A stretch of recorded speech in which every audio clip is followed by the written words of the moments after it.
All right, this time on SVS Countermeasures Training, we're going to kind of talk about ordnance, and we're going to talk about training aids in regards to ordnance. And one of the things we're going to cover is the difference between molded ordnance training aids and actually 3D printed ones.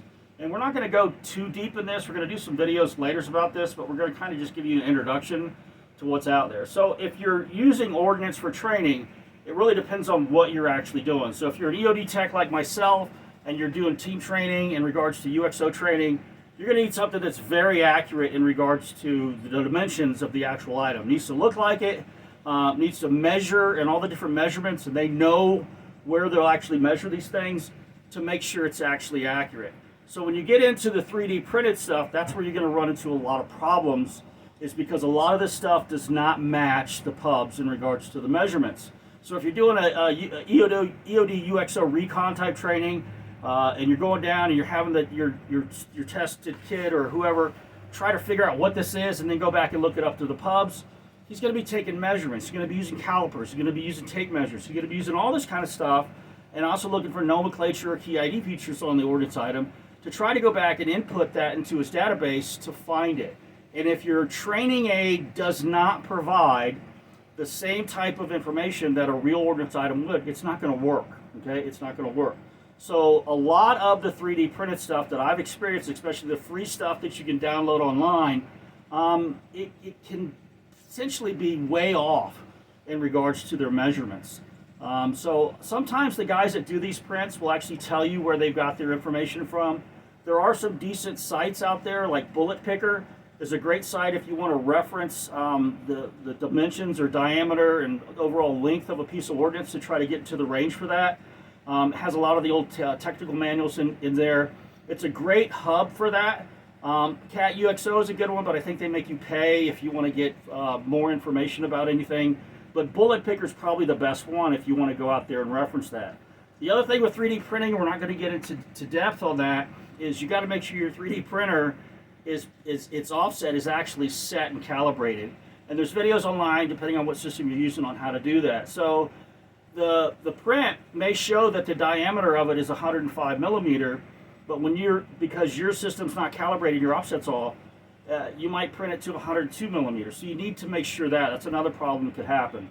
But my experience is that I've run into things that are just completely not even close. So this is actually a mold from a real M42. Now molding we're going to talk about a little bit. It's always going to be much more accurate than a 3D print, and it's going to be a lot more realistic. There are some challenges to molding in regards to getting a good mold, especially when you start getting to small and very fine features. But this is molded from a real M42, so the dimensions and everything on this are very accurate. Now when you do get into molding, the mold you make will have some shrinkage, so you got to make sure you use a good mold that has molding material that has very little shrinkage, and what I use is MoldStar 20T. That's some pretty good stuff. It's not cheap, but if you're going to make a mold for something that's going to last a long time that you can repeatedly make molds from, MoldStar 20T from Smooth On is probably, to me, the best stuff on the market. All right, so this is going to mold it from a real one. It's going to literally be very, very, very, very close with calipers to the actual real item. And if it's off by a millimeter, I would be shocked, okay? Now this is 3D printed, okay? Now it's a pretty decent 3D print, but when you start looking at this, right away you can see that we have a huge difference in the measurements of this. All right, so for most of the EOD guys, they see this, you're gonna know what it is because it's, it's an M42. Maybe the new guys don't know that stuff, but for me, I look at it, I saw these on the ranges all the time. But if I'm using this for a training aid, and I'm trying to measure from this to get this information and to put it into my database, this is not going to work. All right, so there is a way with your software that you can actually go into your slicing software and actually change some of these measurements. Now, depending on what you're using, a lot of people are going to use Cura. I use Cura, it's pretty good. It gives you some options to make some changes that may be able to fix the problem. In most cases, I'm able to correct this, and here's like my first attempt to correct it, okay? And these were just basic diameter, 3-axis changes you're allowed to do in Cura. And I was able to make the corrections to make it much more accurate in regards to if somebody was actually taking measurements of it. So that's one example of that. When you start getting into fuses for Ordnance online, this is a 3D printed fuse. It's not bad. I mean, it actually screws in, screws out. It has some of the nomenclature on the side of it. But this is supposed to be simulating an M557 fuse. Now, this is a mold from a real M557 fuse. Okay, so when we start taking the two of these and then comparing and actually doing measurements on them, you're going to find that these are relatively not in the same ballpark. And even though this got the nomenclature on it like this is not how the nomenclature is actually put on the real item. Okay, and then they tried to put the set screw in there with the delay and the super quick. You know, it's decently accurate. But the reality is, if you want a very accurate fuse to use for training, and that's something in any UXO recon type training you're going to be doing, this is the one thing we're definitely trying to figure out. You want something that's going to be very accurate. And to be honest with you, the only way you're going to get that is either by using real inerted fuses for your training, or actually have molded ones that are molded from a real fuse. Now, the next thing I want to tell you about all this stuff is that I'm a U.S. Marine bomb tech. I spend a lot of time on ranges. And the reality is, once something's shot out of a gun or dropped or whatever, it don't look pristine. It looks tore up from the floor up.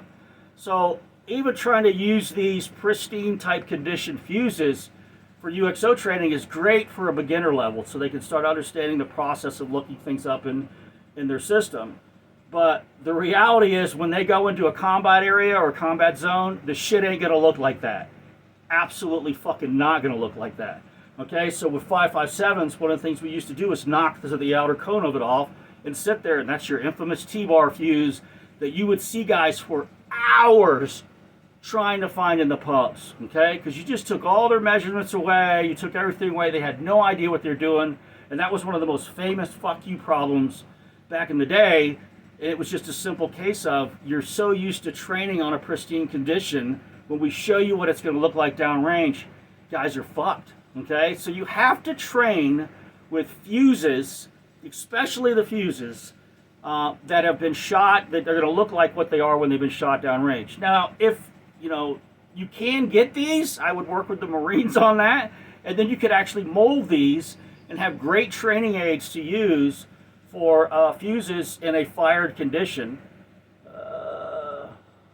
It's not easy to do this because typically they're going to be in armed condition, but there's ways you can potentially do it to recreate these and actually get a realistic fusing. What's out there now for Ordnance as far as UXO type training is typically always in an unfired condition. There's no cuts on the rotating bands, and the fuses are not going to be anywhere near what you're going to need to look up into the pubs. The markings are probably not going to be correct. The diameters and the key ID features are probably not going to be correct.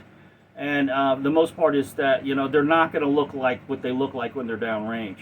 So with UXO stuff and getting into 3D prints or using molding, more accuracy is going to be molding. Visual training aid would be your 3D prints. Now, there is a way to take your 3D prints and make them more accurate, and I kind of talked about that when we got into the M42. So what we're going to do is give you a quick example of, this is a 155 millimeter. This is a NATO file that's online. It's free to download. Typically, because of the size of these, most printers are not going to be big enough to print this. I printed this with an Anycubic Cobra Max, which is a large format printer, but it still comes in 3 different sections, which is kind of nice because you can screw it together, and for shipping and things like that, you can take it apart. Now, there's a lot of different versions online, so you have to be careful, and there's a lot of different materials you can use to print with. So depending on the material you're using to print with, it's going to kind of play a big role in the overall durability and the quality of the item. Also, your print settings play a huge role in this. So if you're going for speed, trying to pump these things out fast, you're going to end up with a pretty non-durable print or a crap print. And you're going to get a lot of lines going through it. Now, this one's actually been sanded. So one of the big complaints you have from people who buy Ordnance that's been 3D printed is all the lines that are going up and down it. And they always have these grooves typically where the print head is going back and forth, and that's where it's stopping. There's different ways they can do this. They can make it all over the place, or they can make it in one big line. It's actually better if you make it in one big line. And if you want this to be more realistic, when a student looks at it or a customer buys it, they want to use it as a training aid, you're going to have to remove a lot of this stuff. And the only way you're going to do that is by, getting dirty, because the prints are not going to come out that clean. So this right here is a wood scraper, and you can take this and go down that right there and just take that right off, okay? And then you're going to have to sand it. I recommend between a 120 or 150 grit sandpaper, and it actually doesn't take long, and you can take a lot of these grooves down. Once you've done that, you're still not done. What you're going to need to do at that point is use a very good quality primer, okay? So this is a sandable and fillable primer. It's kind of a thick coat, and you want to put a thick coat of this on these training aids to cover in all the rest of those lines that are inside there. It'll get rid of them for you. And for the stuff that's really bad, as far as the lines and what have you, this stuff works really good. So you can put this into the big divots and the big areas. Sometimes the print, I don't know what happens. You'll get these areas that just look like crap. Instead of sanding some big hole in it, you can use this stuff right here. You just put it on in a couple hours, it hardens. You don't have to use Bondo. Now, again, the type of material you're using to print, you could be using stuff like PLA, and there's different stuff. But this is a PLA print from one of the online free 155s. I made the mistake of setting it close to my heater, and this is what it did. I mean, it melted the shit out, and it wasn't that hot. It wasn't like it was hot enough to really melt it. It's just because it's not a very durable material, and PLA is not going to handle any type of extreme conditions like that. The way you get around that is you can try to increase your thickness of your print, put some sort of sealer type coating. There's some different stuff out there that you can use that will really give you a good weather and durability seal. This is one that I use. It's from China, apparently Jason Invisible Waterproof Element. I find that really gives it a lot better protection on the outside. But probably you're going to want to use a more durable printer material. Okay, PLA is great for small stuff. It's cheap, but when you start doing stuff like this, if you want to use this as a training aid outside in the field, it's not going to work. Now, this would be great to be used in a classroom. Just don't put it next to like a floor heater, because this is actually what happened. Like a floor heater from this distance melted this thing, and then trying to fix this is an absolute nightmare. The other thing you can do to increase durability is make sure all these prints, if you're using them, are dual walled. Okay, the dual wall prints are much better. You can do infill if you want, but it's a lot easier just to go buy a product like Foam It. This is Smooth On's Foam It. It comes in different types. I use Foam It 10. Just be careful. I actually used it on one, and you can't put it all in at one time. It actually exploded it, and it was on a PLA print. It just blew the sides of it out.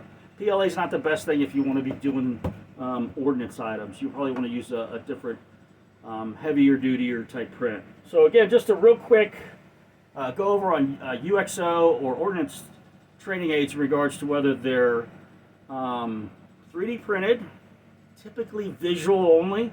We actually work to make them very accurate when we do these. And we make sure the measurements are right. We actually make them more durable. We actually sand them down. They're just a lot easier to do, the big stuff especially, than a mold. I hate doing big molds. But for the small stuff where you need accuracy, like a fuse, the molds are the way to go. Okay. If you got any questions, reach out to us. But quick introduction to Ordnance with 3D prints and molds.